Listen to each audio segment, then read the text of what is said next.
that I'm not peeking out. The fact that I can't move the cursor to move the windows around is okay because I can see the audio coming from the corner on the upper left. So your window is in front of the audio window. You can't you can't see the mouse cursor has disappeared? Yeah, and that's because I have this hooked into my system that goes from a laptop to two monitors. Yeah. The two monitors, I can see those fine, right? But they're black. There's nothing on them. And my mouse cursor shows up on the two monitors. So I'm moving my mouse and it's on the two monitors in the back that are black. So what I think is happening is that Ubuntu has mapped a space. Yeah. And the windows that are the audio window and you are off of the space. Like, I don't think that they've actually made it. Let's see if yeah, okay, there we go. Solved it. My system is 3 monitors along right now. Yeah. There's the screen that you're on. Then there's monitor number 1 and monitor number 2. And so I was over on monitor number 2. So I just made it go I was like, well, let's say I was playing Asteroids, right? What happens when I go off the screen? And when I go off of that big screen, then I'm over to where you're at. Hey! A wonderful... Welcome back. Visual problem for people who can't see what I'm talking about on either the stream or when we're doing the podcast. So are you recording? I've been recording this whole time. Oh, Goody!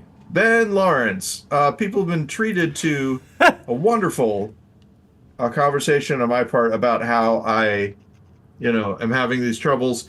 Ben, Paul. and yeah, your audio is horrible on my end. Well, I apologize for that. I'm as loud as I'm going to be over here. I don't know what it is. It says that it's at 100%. So there's nothing really I can do about it. Paul, we have a comment from the stream. Drunk says, if you can hear me, Drunk says, you're the first person I've seen where I think shaving your head and beard completely bald would make you look 30 years younger. Yeah. I think he says that with all due respect.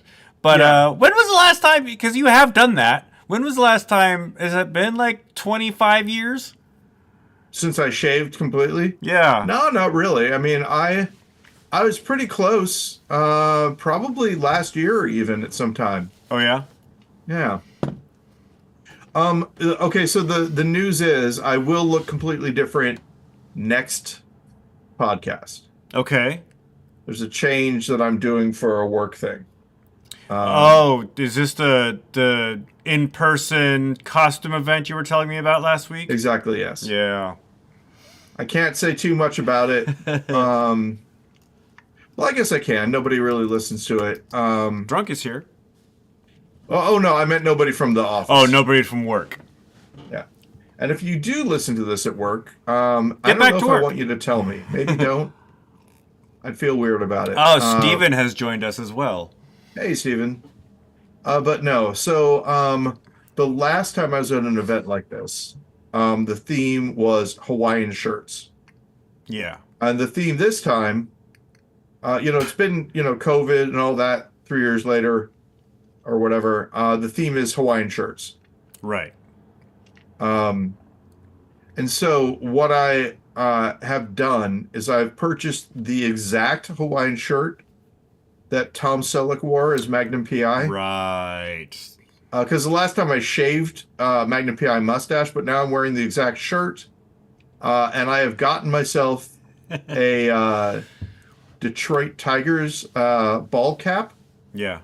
Like he wore. Higgins! And I've gotten shoes that are close to his shoes. So I'm doing like the full cosplay. And a sports car, like his sports car. I don't remember what kind of car Ben, he if had. only.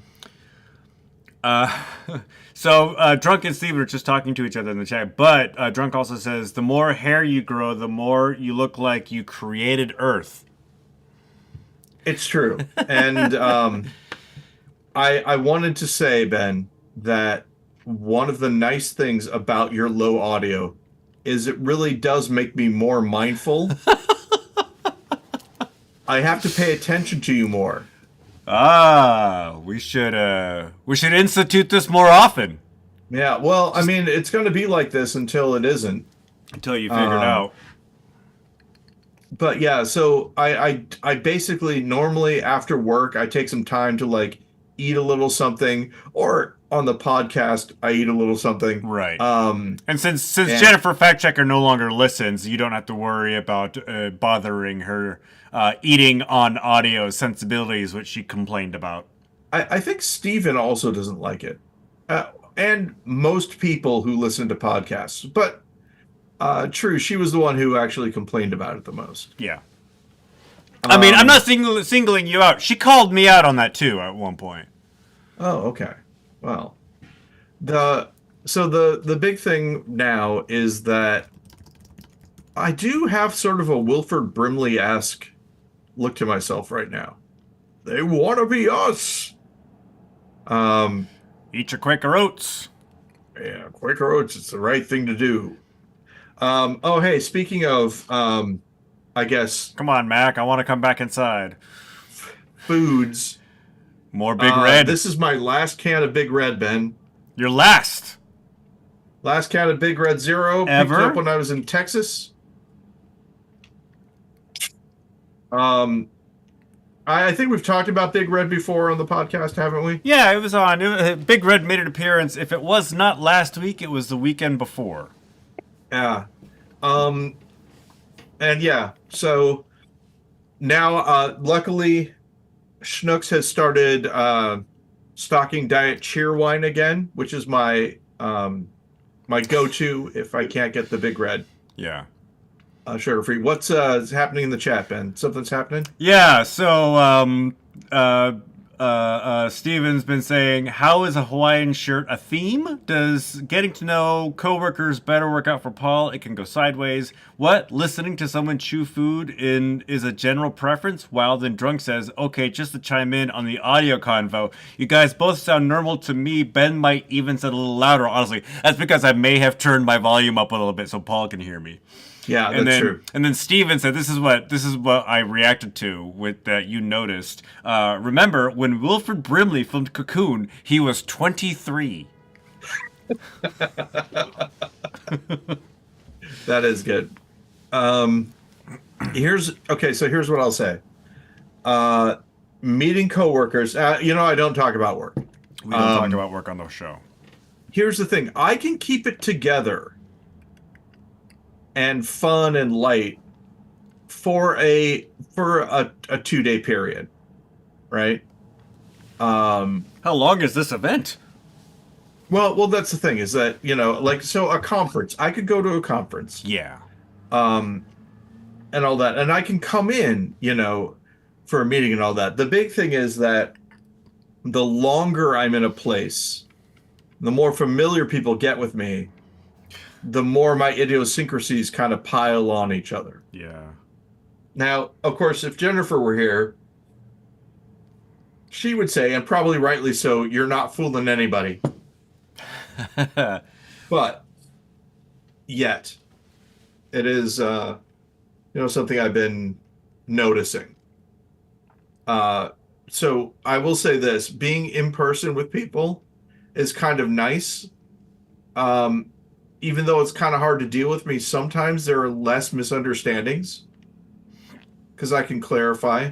And here's the other thing. Even though I don't read social cues as well, I have learned to read them. Like, there's sometimes when you've heard me do this with you before, Ben, where I'm like, okay, are we joking right now? Where I have to ask because I don't know. Right. but I have been able to. I'm better than even some normal people. Normal people doing this. Two Paul bunnies. Paul's making rabbit ears to act as or quotation marks. Yeah, so I'm better sometimes than normal people at figuring out what jokes are, when jokes are happening, etc. Right. And I'm better than normal people at thinking something's a joke when it is not. I'm better than normal people. Full stop.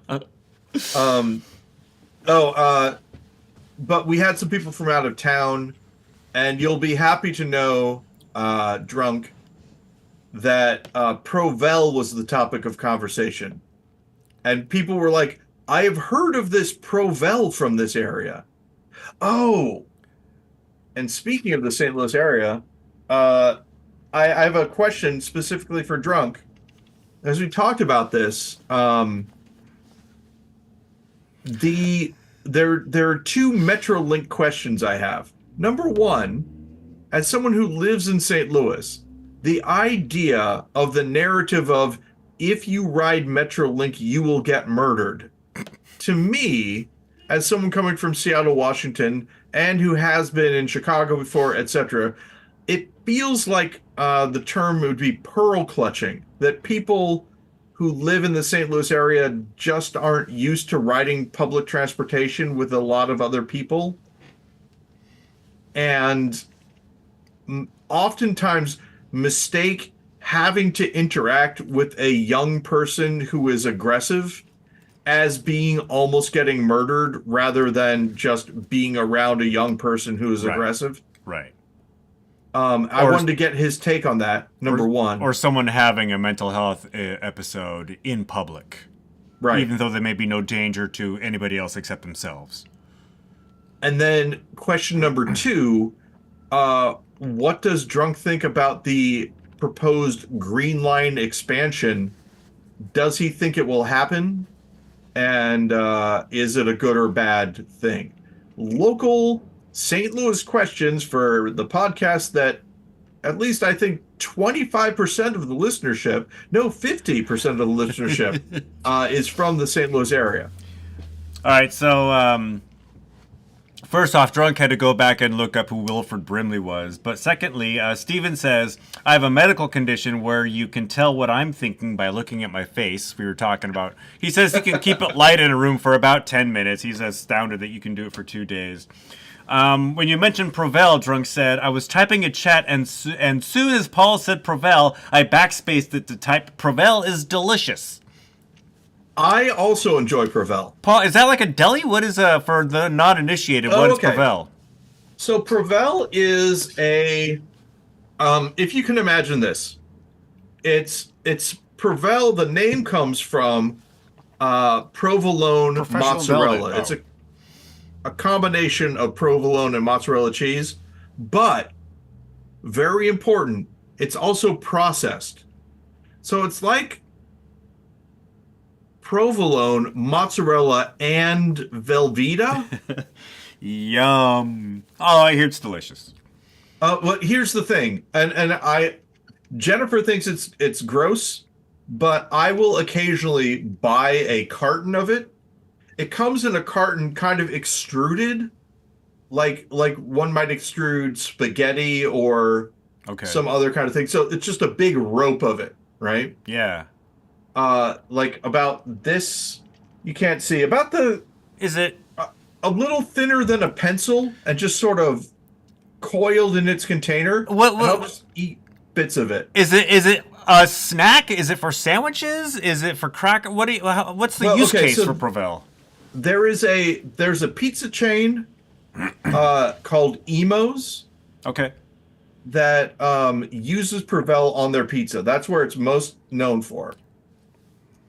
In fact, the Provel that I buy is Emo's brand Provel. We've talked about Emo's before because I keep pronouncing it Imos when I see it on screen. Yeah. And Jennifer and Betty finally tried it and they hated it. And here's the thing is I recognize that it's not good. like on a just a general level, not great. You know how some things, like they showed some kids from the UK eating biscuits and gravy. Yeah. Oh, which they called scones and gravy, by the way, which I thought was interesting. Yeah. Um, and they all like thought it was going to be disgusting, and all of them it was a revelation. Like this is the best thing ever. I don't feel like everyone is going to be like that with Provel. But for me, anyway, eating it cold out of the refrigerator in strips is wonderful. All right, so one more comment from Drunk on Provel. He wants to buy it, but from the store, but it's so expensive. But going back to the pearl clutching of outsiders regarding getting murdered almost immediately upon entering a metro bus. Yeah. On the Metro Link. The Metro Link, is that like a It's like a their light rail? Okay. And it's got two lines.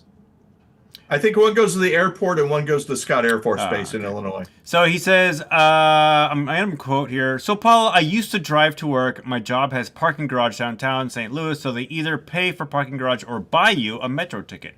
So I decided to forego parking garage pass and take Metro Pass Metro Link stop down the street from my house. And honestly, I enjoy it on every day there isn't a Cardinals game day, because he works next to Edward Jones Dome. Is that next to Bush Field or Bush Gardens, whatever the Did he say Edward Jones Dome? Edward Jones Dome. Yeah, and so it'd be like if you worked next to Safeco. Yeah. You know, anytime there's not a game, great. You know, nice. I'm downtown. Anytime there is, like, I can imagine the Metrolink would be like, you know, slammed at those times. But this is my point. There was someone who was talking about coming into St. Louis by plane and then taking Metrolink to their hotel. Yeah. And a lot of people were saying, no, don't do that. It's really dangerous. And to me, I was imagining probably people would say the same thing.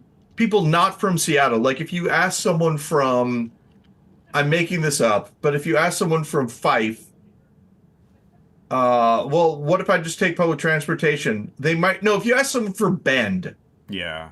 what if I just take they might say, oh, I don't know, man. I have a family member who thinks that way and calls the neighborhood I live in the murder capital of the world, which isn't actually. Anyway, it's a bit hyperbolic. But I heard a story where distant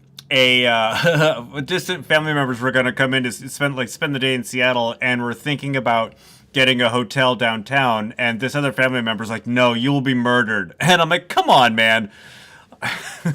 That's not exactly the case. Let's talk about this. What hotel downtown? Where would you get? Which hotel are you most likely to get murdered at downtown? The W? Probably not. No, probably not. The Westin? No. No. The Hyatt Regency? No. In fact, I'm gonna say you're not likely to get murdered at any hotel downtown. Oh, what about the Warwick? Oh, the Warwick. I've not been to the Warwick. Warwick. I was. It's also a fancy nice place. You know about the Westin though, Ben, right? Remember that? What about the Westin? During WTO? I don't know the context that you're talking about. What are you talking? Okay, the battle in Seattle, WTO. Yeah, 1999. You remember at that time I lived in the Virginian. Yes, which I walk past every day. Very close to the Westin. On the backside of the Virginian, the Westin is pretty much there. And when I was walking to work, I was not allowed on the same side of the street as the Westin. And we thought it was because, obviously famous people are staying there. Some big, if you don't have paper, and the guy said, if you don't have papers, you can't walk on this side of the street. I said, what papers do I need? And he said, you would know if you had them. But it turns out that the Westin has a server farm underneath it. Hmm. And that's really what they were protecting. I know about that. I worked for a business that's where their server farm was located, and when I worked there, they were in the process of migrating all of their data to a local server, and it was a big deal. Yep. So, Uh, Ben, yes, Paul.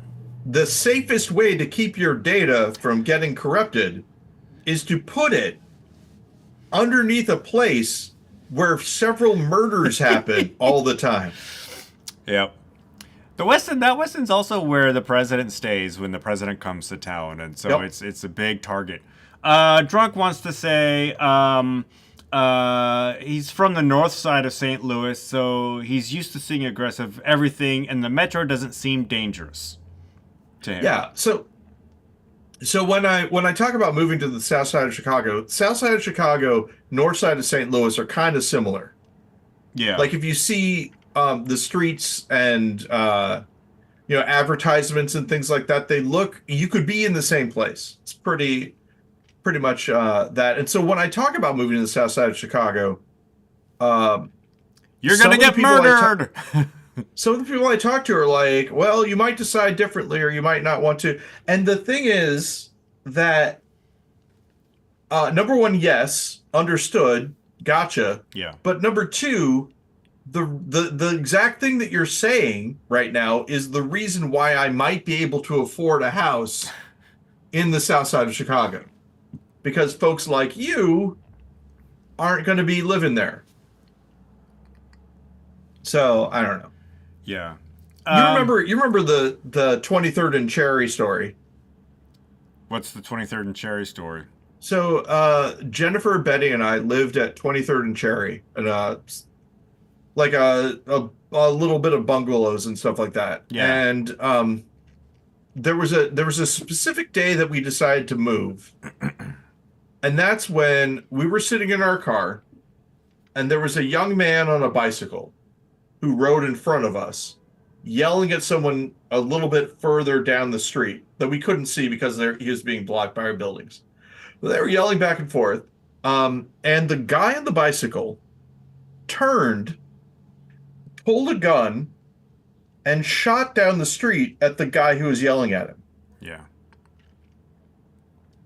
And Jennifer had already ducked down, and she was like,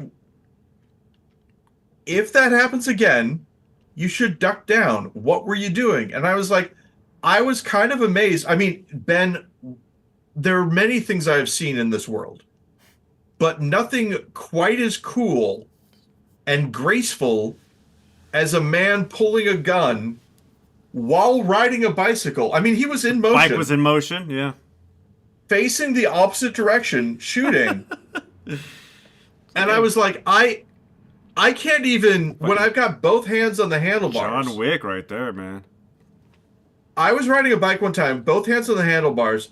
A car behind me honked. I turned to see what he was honking about, turned the wheel with both my hands as I turned, jackknifed the bike, landed on my hands, and got a rock embedded in my palm. Road rash is no joke, man. I walked all the way to the emergency room, or not emergency room, but the student health center. Yeah. This is back when I was in Columbia, Missouri. They were closed. So I went back to my house, got a needle nose plier, pulled the rock out of my hand with the needle nose plier, and then just kind of, put gauze and everything around it, and just never got any stitches or anything. I barely have a scar now.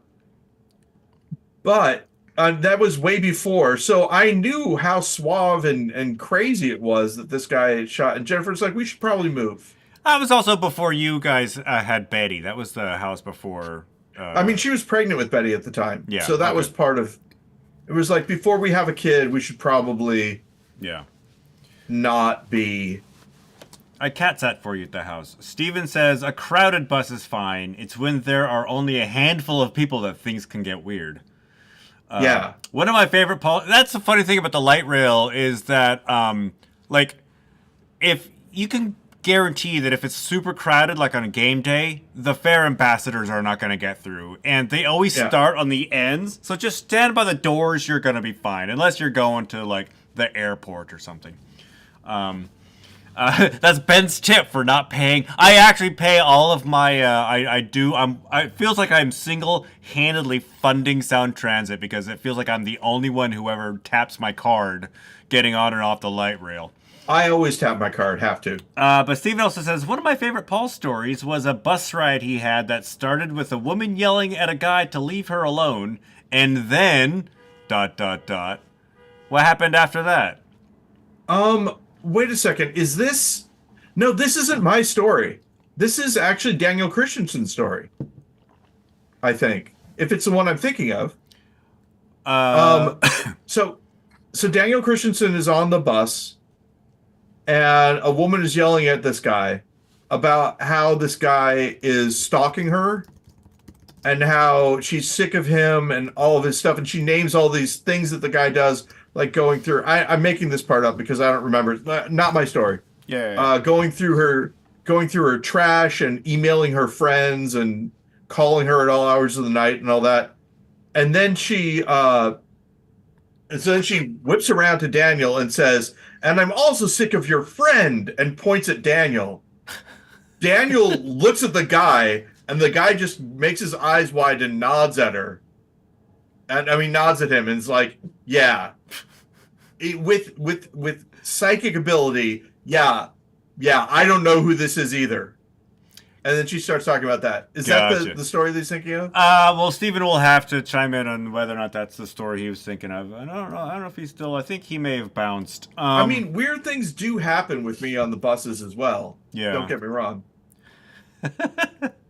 I like that little connection that Daniel and the stranger had. We're like, yep, this is a thing that's happening to us. I know there's a story once where this guy was yelling out on the bus, and I said, it got too much to me, and I said, "Shut up. Nobody wants to hear what you have to say. You're bothering everyone on this bus. Just be quiet." And then he started yelling at me and all that. And I came to the realization, looking at the people around me, thinking that they would be on my side, and seeing I was like, right. This is in Seattle? Yeah. I was like... That tracks. Yeah. This is a little like when I first got here. Yeah. And I was like, right. These people are going to go to work, and they aren't going to say, "There was a man yelling on the bus, and then a hero saved us." What they're going to say is, "I was on the bus today, and two crazy guys started yelling at each other." So I learned my lesson on that day. Yep. I've never... I used to ride the bus every day. I used to commute by bus. I never think... Nothing out of the ordinary ever happened. And granted, keep in mind, I also rode the same line that fell off the Aurora Bridge. This was before, this line has a reputation for being problematic. Yeah. But I ride the light rail a lot, and I hear stories of people and their experiences on the light rail, and I'm thinking to myself, what trains are you getting on? I don't see any of this stuff. When I keep in mind, I'm probably going to see something on the way home today, For me, riding on the light rail was not bad at all. There wasn't a lot of stuff going on. Yeah. Maybe it was more new. I don't know. But let's see. I once got in trouble with a fare checker person because I was dressed like Spider-Man, and apparently you aren't supposed to have your face covered while you're on the thing. No, that's just where do they think they are? A bank? Exactly. One of the things I will say, and this is true, when a new stop gets put on light rail, people will, or a new stop gets added to a bus route, people who normally ride it will often complain that this expansion of public transit is now bringing bad elements into their neighborhood. They will say, "Oh, now people from White Center can, come to my Starbucks and it's causing problems or whatever. That's actually one of the reasons why we don't have a very good public transportation to the east side, is because the guy who owns Bell Square Mall did everything he could to stop people from Seattle from easily getting to Bell Square Mall. Yep. And your point of White Center, that's the same thing. It's like, rich people who live in, affluent neighborhoods don't want to make it easy for people to get there. I mean, back when I was living in Highland Park, they reduced my bus route to once an hour. That's why I had to move. Yeah. Do you realize if I hadn't moved from there, you'd have paid off the house by now. The house would have been paid off by now. The house with no crawl space. Yeah. And except for that one dude who lived in the ninja who lived in your house. He wasn't a ninja. He was a were-raccoon. A were-raccoon. Okay. Their raccoon. Now I will say that he was an older Asian man. So, I mean, Ben, it's really hard for me to describe this, right? But my memories of the time that I was in that house are not. It's similar to my memories of when I was in the Air Force, right? Like, the stuff that I remember happening, when I think back to it, it's like when you remember a dream and you say, well, but that was a dream, right? Yeah. In the same way, I remember it and I'm like, but I was crazy at that time. But in my memory, that stuff still happened. People still woke me up in the middle of the night and said, okay, we're going to go to this place and do this thing without me, and I wasn't fighting with them. I was like, oh, okay, well, let's go. Yeah. And all that. I remember it as though it happened, even though I know that it didn't. Does that make sense? Yeah, I guess. And you weren't even doing drugs or drinking at that time either. Right, exactly. Ben, I have never done drugs or drank.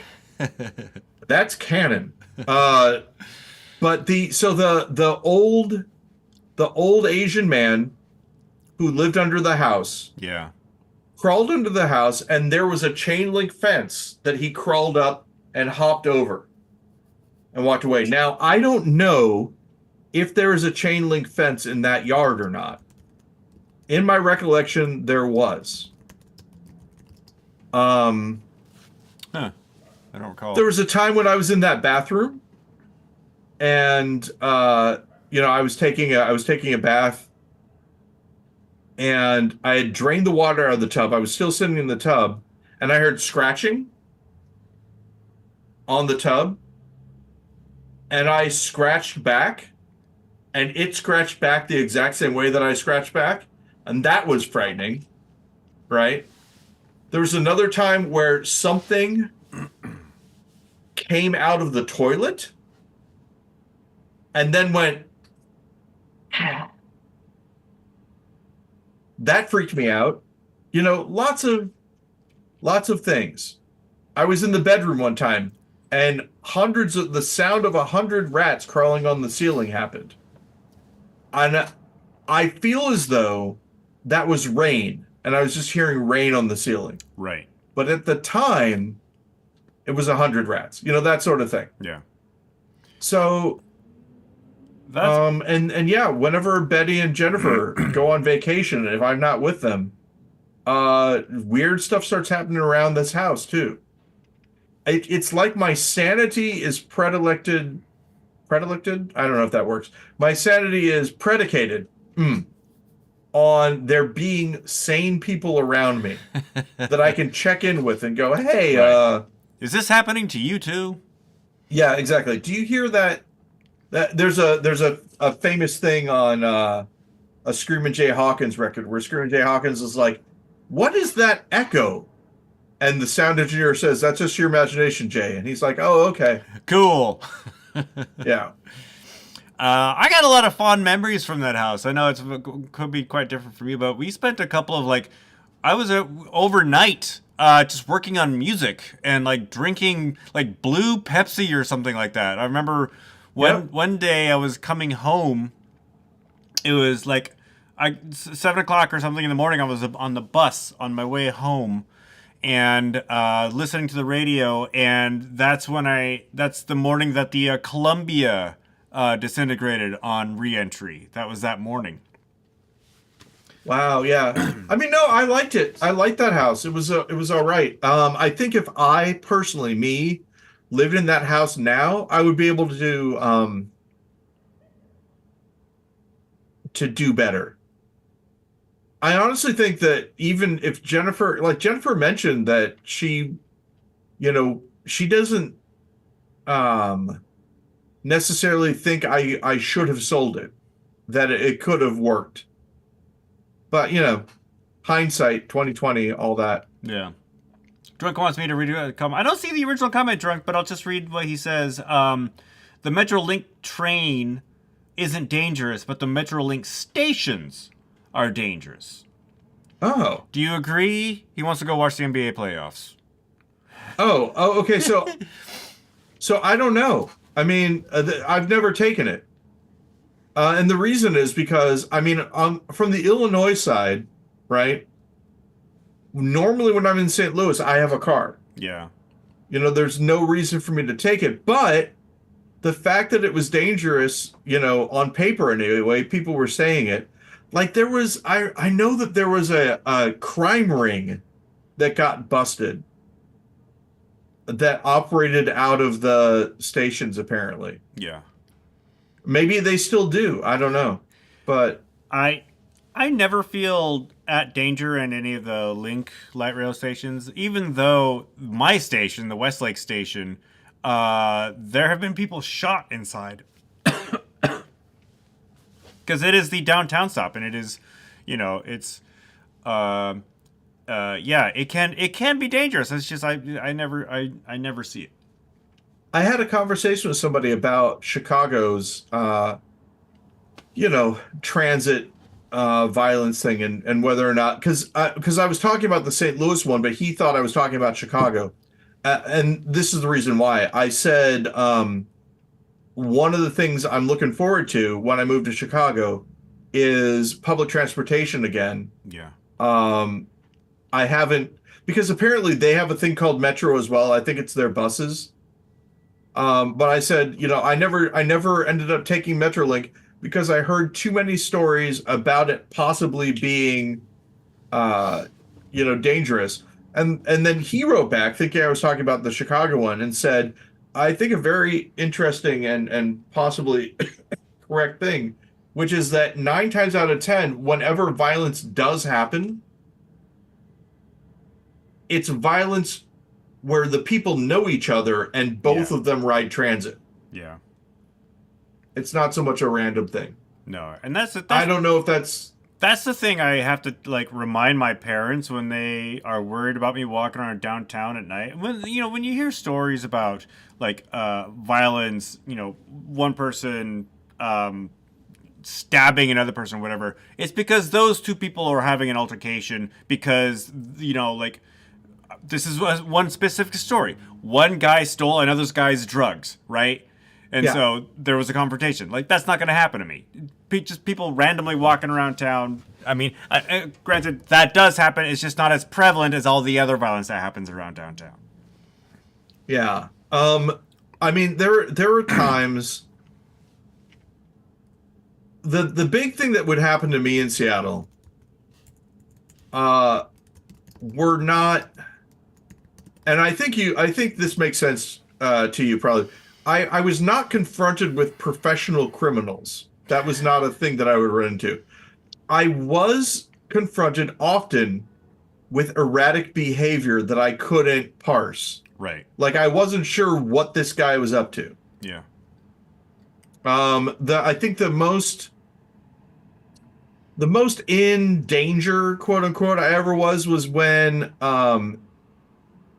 this guy like got me to like ride the bus with him, and he sat to my right on the bus. So I was against the bus wall. This is on the left side of the bus, and wouldn't let me out, Okay. and was like handing me stuff out of his bag and said, "Here, hold this," and all that. Like he kind of took possession of me. Jesus.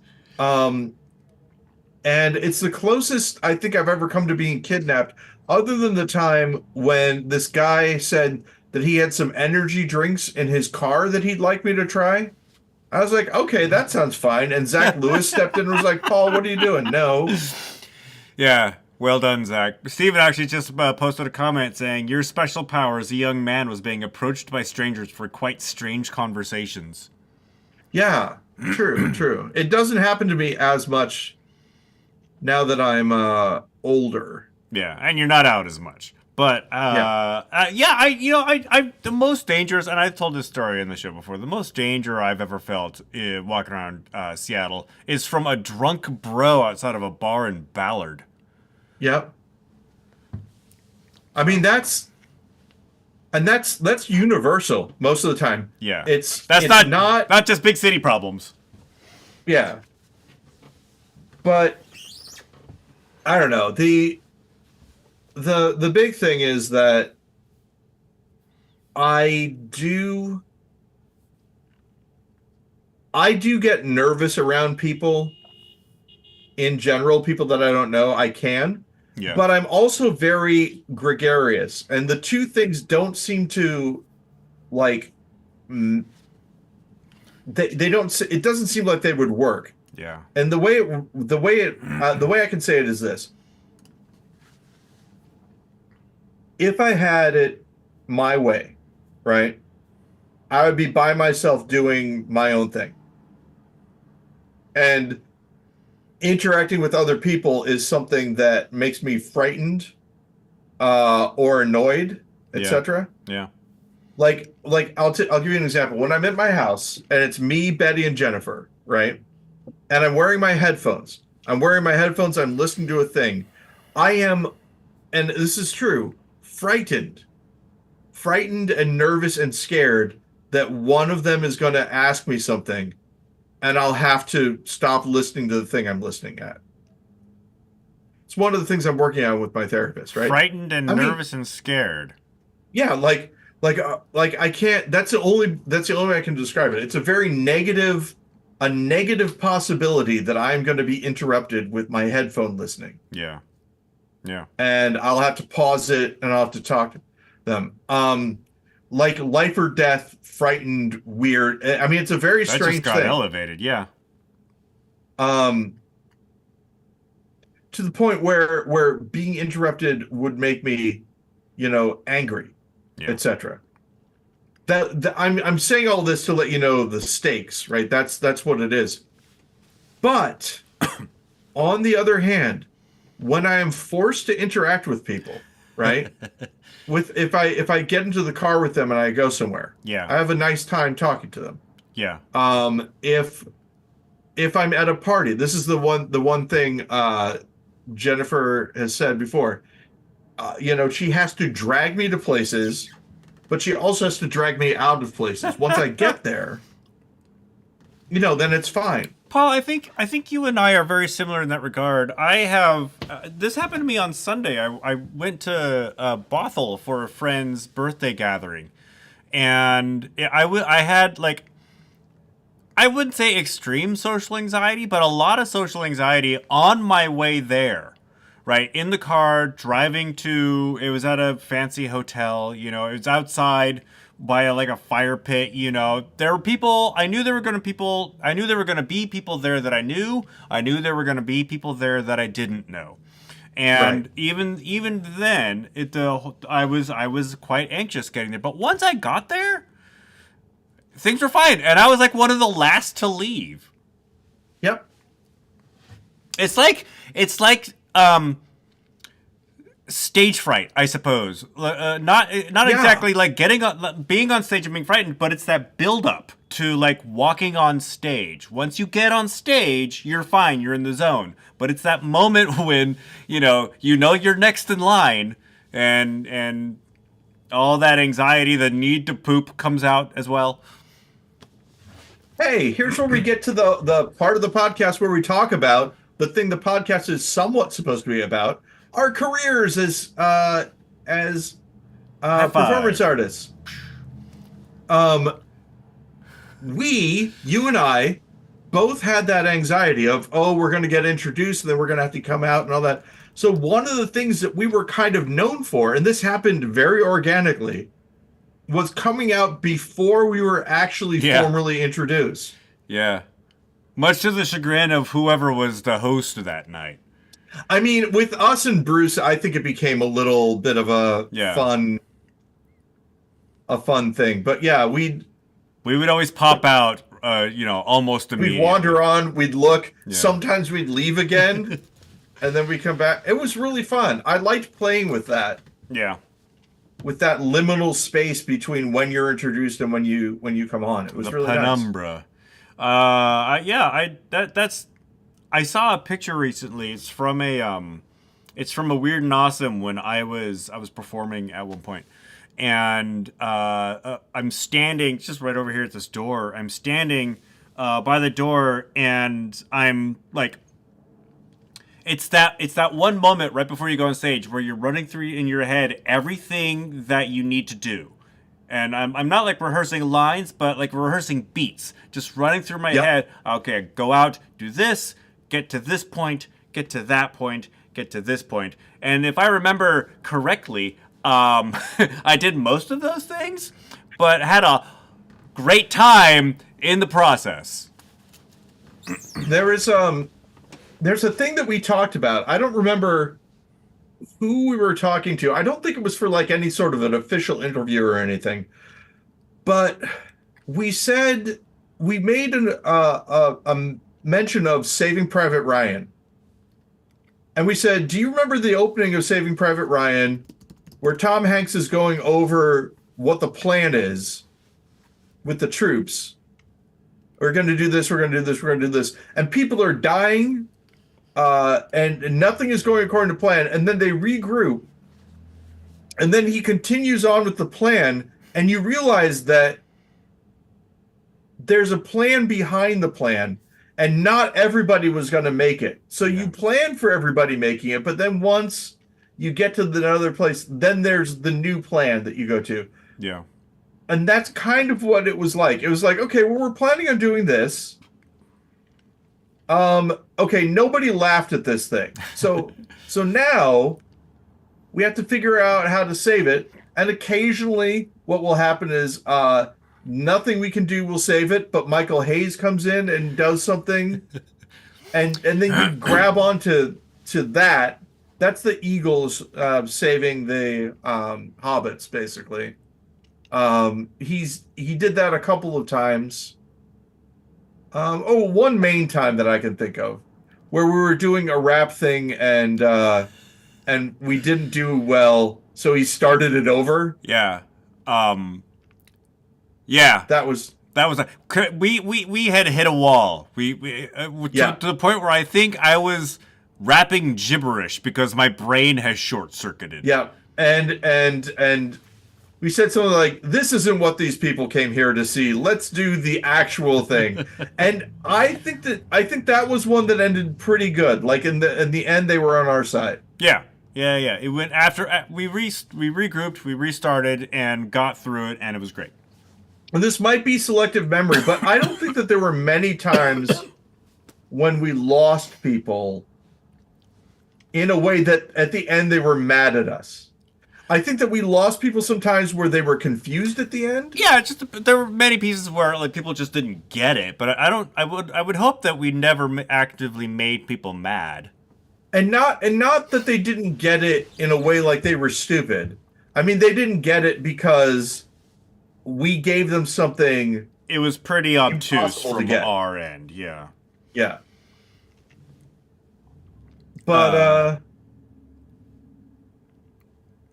yeah, there's one I think there's one that I can't remember which one it was, but it was the one where like you come out of a recycling container or go into one and we're wearing like yellow jumpsuits. You remember that one? Sorry, you'll have to be more specific. Um, as soon as you said where you come out of a recycling container, I was like, I have no idea. I have no frame of reference for this. For real? Yeah, I spent a good couple hours cleaning that recycling container out just so you wouldn't get, like Too whatever yucky. disease you could get from old So recycling. was it one of the big blue recycling containers? Yeah. Okay. Debrief. Wait, it was called Debrief? Yeah. Can you read about it? Paul and Ben are introduced. Ben has a clipboard from which he reads a lot of his lines because I didn't want to memorize anything. Yeah. First of all, I ordered a monkey. This is obviously an ape. Not only that, but the only thing it seems straight to do is set up meth labs. I'm very disappointed. Paul holds up a strange device and turns it on. Lights change. Ben, welcome back to your monthly debrief. Under your chairs, you'll find the control word for the rest of the march. If you do not have a control word, this means you're under Black Alpha protocols, and your control word is, checks notes, hayseed. Confederates snicker. Look, I don't pick the control words. Who picks the control words? Confederates. Control picks the control words. Ben, damn right. Paul, wait a second. Who picks the control words? Confederates. Control picks the control words. Paul starts to examine the strange device. Ben, I understand that we have members of some city from which you or the Confederates know someone is visiting from. That's in brackets, so that was supposed to be like a branch here today. We may not have that person's profession cover stories here, but we still know how to have a good time. Hip hip, hooray! Now, we're going to be giving a few of you car trouble so that we can outfit you with Paul. Hip hip, Confederates, hooray!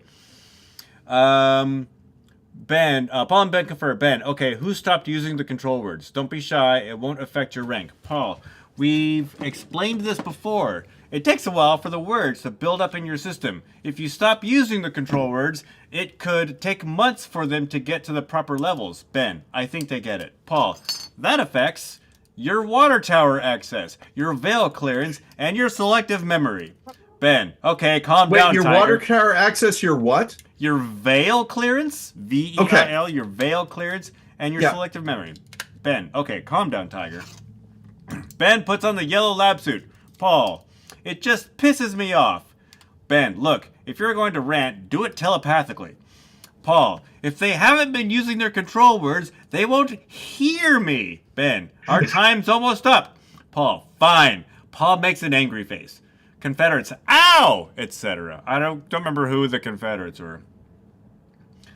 Just people that we had in the audience, I guess. Ben, okay, looks like we're all set. Remember, when the selective memory kicks in, you've just seen the funniest sketch ever. Paul, I'm disappointed in you. Name of someone in crowd who doesn't know me.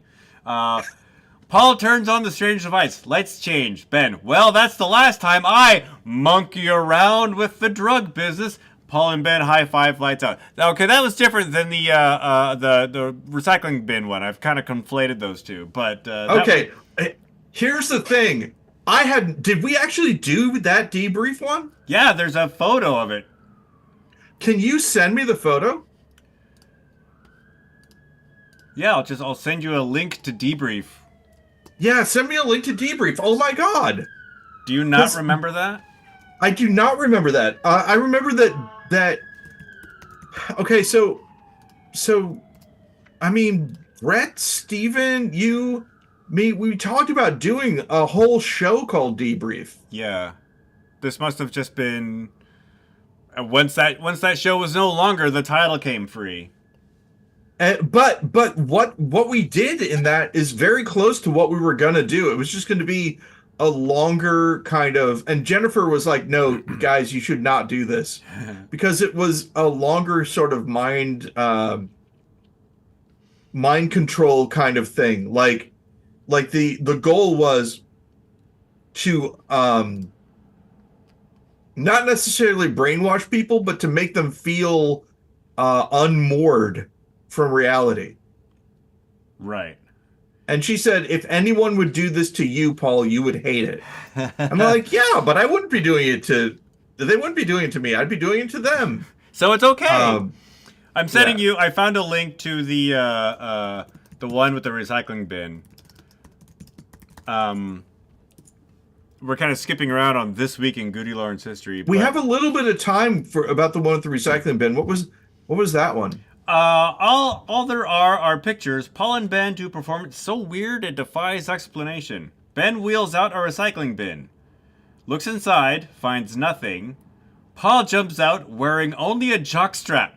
Ben chases him around with a baseball bat. Paul runs away and Ben pushes the recycling bin off.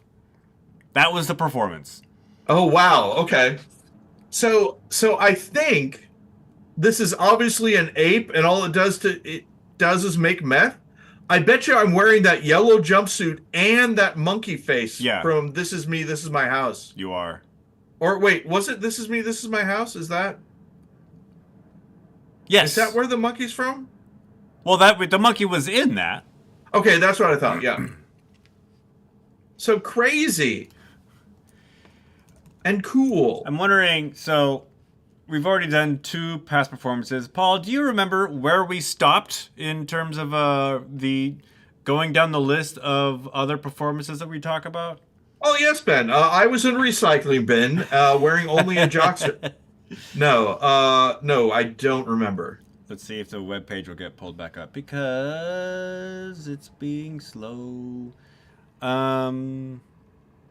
I don't remember either. I never remember, and yet I always give you a hard time for not remembering just as much as I don't remember.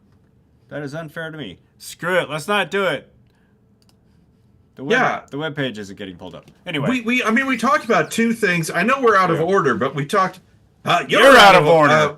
But we talked about 2 things, and that's pretty cool. Yeah. I really am impressed with how that debrief one turned out. And I mean, honestly, me and a jockstrap running around, that's just good fun. That's all that. That was, talking about like being able to adapt to new situations on stage. That was something that always happens, and something that I tell people, a story that I tell people when I feel that they don't have enough go with itness in their life. Like, so often we were standing in the airlock waiting to go on, and you would turn around and say, "I'm going to try something," and then we would have to go on, and I'm like, "All right, I get to figure what Paul's going to try out along with the rest of the audience." But like as you were saying that one thing, I realized that like when I said hip hip again. Yeah. That was a question. It's because I'm checking to see who has the control words and who don't. Like as you're saying it, I remember. Oh yeah, that's what that was. We did some cool. This is the thing. It always happens that you don't know that you're in the cool thing when the cool thing is happening. Right. Yeah. You're like, I would like to do a cool thing sometime, but GudeLaurance was cool, and the people that got a chance to see it got to see something that was really neat, and that makes me happy. Yeah. Yeah, and I do fondly recall the on for certain bits some of the audience reaction, and you just kind of take that home with you. Exactly. About how they're like, what the heck am I watching? Yeah, and that was the one of the we liked it when people thought it was really fun, and we also liked it when people when that would be the strangest thing that they saw that week or whatever. Was nice. So, speaking of all that, Ben, it looks like another week has passed. Another week, another dollar. Well, Paul, it's good talking to you. I hope that you have a good week yourself and keep it wrong. Hey, Ben, I would like you to keep it wrong as well. And until next time, how's it happening? All right.